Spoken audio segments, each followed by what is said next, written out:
made humans different from animals. Language. Not only our big brains, but also our breathing patterns, the ability and anatomy to walk and talk at the same time, made us what we are today. Sonny might be able to help Susanna with some aspects of the investigation. His nose, for example, was invaluable. But in the end, the human brain would prevail. At school, news of the murder was passed around like an amulet. It was both excruciating and propitious to give it up to someone else. What they knew for certain was that the victim was the murderer's mother, an old lady who once baked carrot muffins for her neighbors in 3F. He had buried her in the small garden adjoining the apartment building. Plus, one night about 3 months ago, someone had overheard the killer, a quiet man who wore his salt and pepper hair army short and drove a red Ford pickup, shouting the questions, "Why?" and "Do you think Dad ever really loved me?" in a choked, anguished voice. It was assumed he was drunk.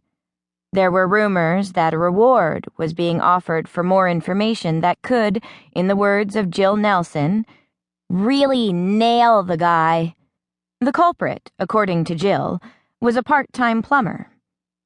"He only did a few jobs here and there," she said to Susanna outside the gym doors.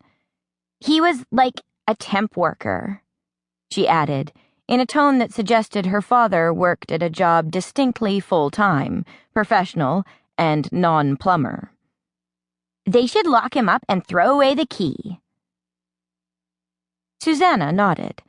She had no choice. While you were within her range, Jill Nelson's proclamations were indelible.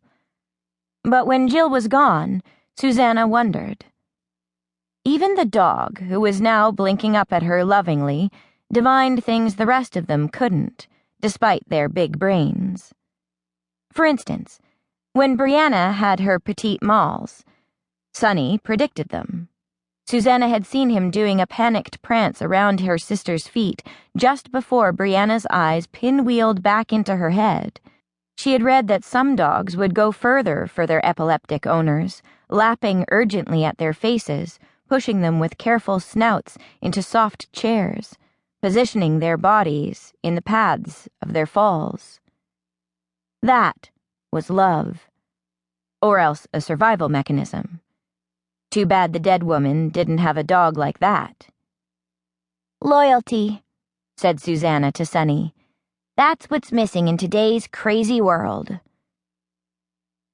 Yes, science could offer some answers, but there were phenomena you smelled without realizing, situations you simply absorbed through your very pores.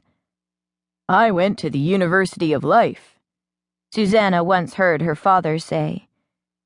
She had filed this away, along with "That's life in the big city" and "You can't always get what you want."